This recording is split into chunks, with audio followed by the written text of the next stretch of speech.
గ్రంథము, యెషయా గ్రంథము 48వ అధ్యాయము మొదటి 2 వచనాలు.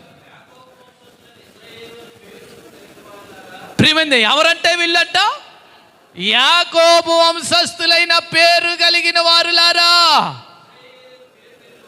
ప్రియమైనది, ఇక్కడ ఈయన భుజముల మీద ఏముంది? రాజ్యభారం ఉంది. ప్రియమైనది, ఈయన భుజముల మీద ఏముంది? రాజ్యభారం ఉంది. నేను కూడా దేవుని రాజ్యములో పాలువారిని అనుకున్న వాళ్ళు ఉన్నారు ఇక్కడ. నేను కూడా దేవునితో సహవాసం కలిగిన వారుగా ఉన్నానని అనుకున్న వాళ్ళు చాలా మంది ఈ సమాజంలో ఎక్కువైపోయారు.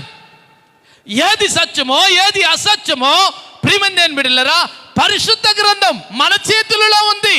ఆలోచించలేనంటి స్థితిలో ఉన్నాం. దేవుడు ప్రతి ఒక్కటి చెప్తూ ఉంటాడు. మనం ఏమనుకుంటామే అంటే, నాకు నేను బోధించి వాడిని